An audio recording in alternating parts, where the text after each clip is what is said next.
It's your host, Hollie, and it's time for a little teaser talk.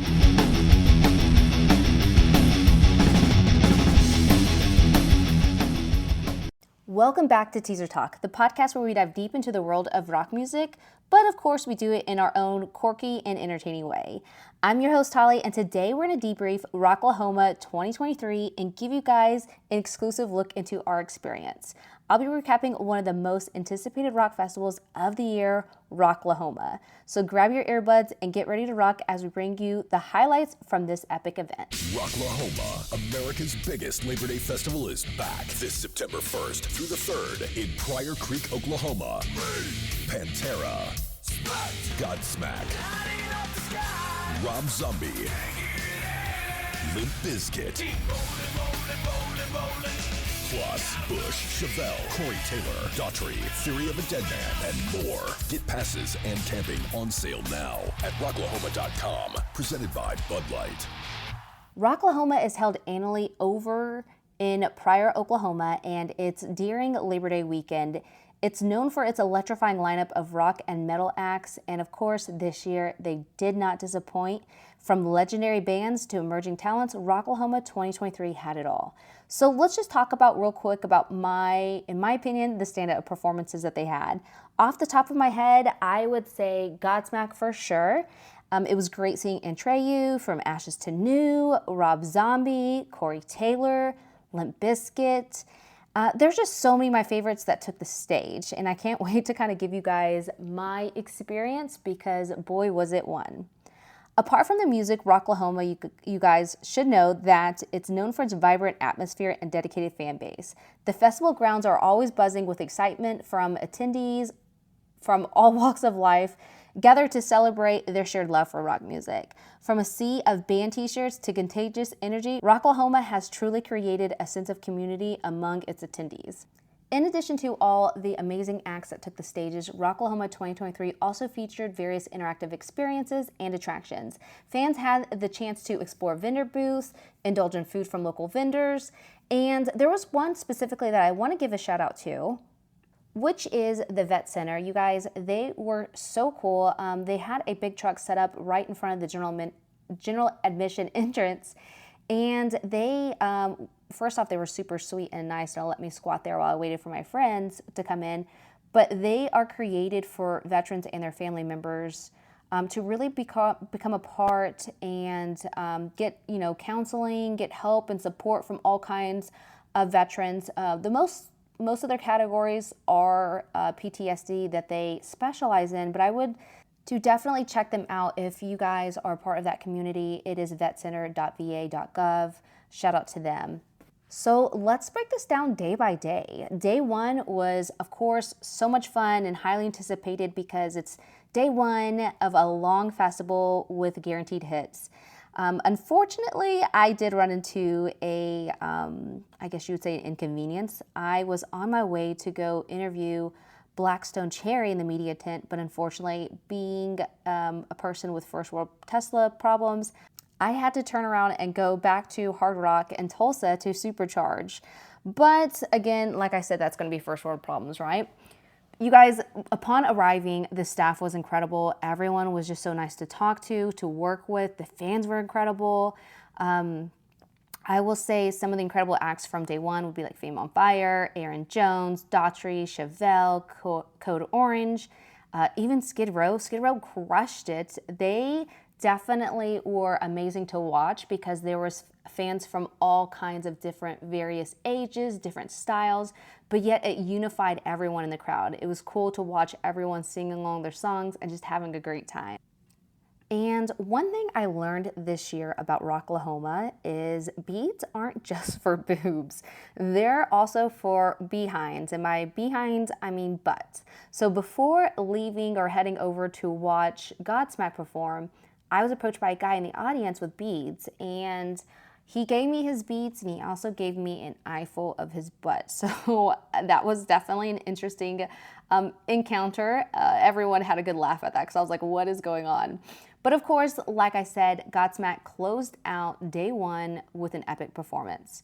So day 2 for me was really exciting because of course you get your bearings down, you kind of know the festival grounds, you know where all the stages are at, kind of a feel for the area. I rolled in and hit the media tent most of the day for day 2 during the day. Shout out to my sidekick Brandy for helping me with interview setups and really even just being there. She actually even co-hosted a few, so you guys definitely listen out for those episodes coming soon. But we got to connect with some incredible talents. I absolutely adored Lynette from Bet Allison. If you guys have not heard of them, you definitely need to check them out. They caught my attention when I was listening to the Rocklahoma Spotify playlist. I literally stopped what I was doing and went back and hit replay on the song that was playing of theirs.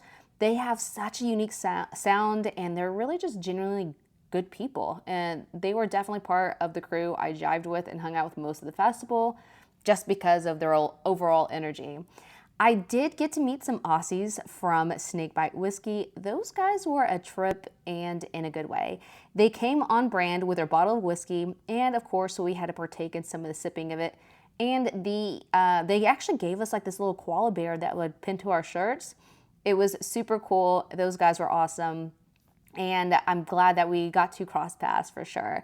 GWAR invaded the media tent. We had a fun interview with Sawboard Destructo. He was a blast and definitely very much in character, as you could say. When I shook his hand meeting him, my hand was covered in GWAR blood. And even after the interview, there was like a puddle of GWAR blood in my interview chair. And it's funny because it was actually kind of, you could see where they've been to because there was like drops of blood and like splatters of blood in chairs. It was definitely an epic moment in history for Teaser Talk. Another interview that was a fun one was Crowbot. Those guys were so funny. Definitely one of the most animated interviews I did there. They are a mess, and I just loved their energy, and I can't wait to catch them again. Their vibes were awesome, and you guys just know what I'm talking about once that interview drops. One of the interviews that really had me blown away was Marcos from POD. If I can sum him up with one word, it would be vibes. He spoke so much knowledge and shared a lot during the interview. Spoiler alert, you guys, he did tell me they were making a new album and even shared the name of the album as well as the meaning behind it. So I can't wait for you guys to catch that one. After media, we were set out to enjoy music, of course. So I can think of 2 of my favorite moments for me personally on day 2. Outside, of course, interviewing people and connecting with people. I would say my first favorite part of the day was GWAR. I've seen them several times, but I never actually got the GWAR blood splatter experience. Shout out to Bobby for inviting Brandy and I into the pit during that time. And you guys, I can confidently say GWAR gave me pink eye. And I'm not talking about the eye infection, so calm down everyone, but their blood actually got into my eye, and both of them, and dyed my contacts pink. I was a little nervous, and sadly I didn't have an extra pair of contacts, so I just hoped for the best that I wouldn't have my vision destroyed. But I am sitting here today, September 11th, to let you guys know that I still have my eyesight, so the GWAR blood was safe. Again, I would say me getting pink eye from GWAR was an epic moment in time for Teaser Talk. So after getting soaked with GWAR blood, our hair was like literally dripping with it, face painted red, everything, and also blue. We set out to go catch Limp Bizkit, which honestly, you guys, I've never seen Limp Bizkit live. And even though some may consider him an elder, he still played an iconic set and had a tribute to Jimmy Buffett, which was a really way cool way of ending day 2. So day 3 comes up and we caught up with our crew, hit the music stages to just enjoy the music. And one of the artists that stood out, again, I mentioned it earlier in this episode, was From Ashes to New. They crushed it as always. If you guys haven't caught a From Ashes to New set, they are full of energy. The crowd base, the fan base is amazing. And afterwards, a little bit later, it was great seeing Matt B from there and chatting with him. And then he introduced me to some of the other guys there in the band. They were really cool guys, and I can't wait to catch them. I believe that they have some more tour dates released soon, so you guys check them out. One of the band, you guys, and please don't judge me for this, that I haven't seen or even heard of was Ginger. And my new friend that I met there at Rocklahoma, David, he was telling me about it and really had hyped them up. I will say this, they most definitely lived up to the hype, and I was left in awe the entire time they were on stage. They're a Ukrainian band, I guess you would say metalcore band, with a female lead singer, and man, she was brutal. I loved every moment of it. The crowd was going wild, mosh pits were happening, people were crowd surfing. There was even mosh pit Santa out there enjoying his life, and inflatable arm guy. It was just crazy. Another person that we saw next up was Corey Taylor, and of course, as always, he crushed it. Rob Zombie blew us all away as usual, not only with his incredible music, but of course, the stage presence was definitely on point. Rocklahoma Day 3 then of course was closed out by the epic show of Pandora taking the stage.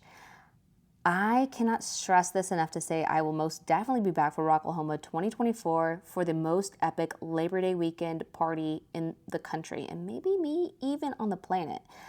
I'm also considering maybe I should camp out next year, but I will definitely have a hotel room on standby because it did come in handy when I had to scrub and shower off all the blood from the GWAR show. Before we wrap up this episode, I definitely want to take a moment to reflect on the impact of Rocklahoma. You guys, over the years, this festival has become more and more than just a music event. It's a symbol of resilience and timeless power of rock music. It brings together generations of fans who share a common passion and reminds us that rock music and its fan base will never die. That's it for today's episode of Teaser Talk. We hope you enjoyed our recap of Rocklahoma 2023. If you guys were there, I'd love to hear it as well. Make sure you guys tag us, DM us on @TeaserTalk on Instagram. Stay tuned for more exciting episodes, specifically those episodes we captured during this year's iconic Rocklahoma. Until next time, you guys, keep rocking. I hope you enjoyed this episode of Teaser Talk. Head over to teasertalk.com to subscribe so you don't miss out on another episode. Until next week, keep rocking.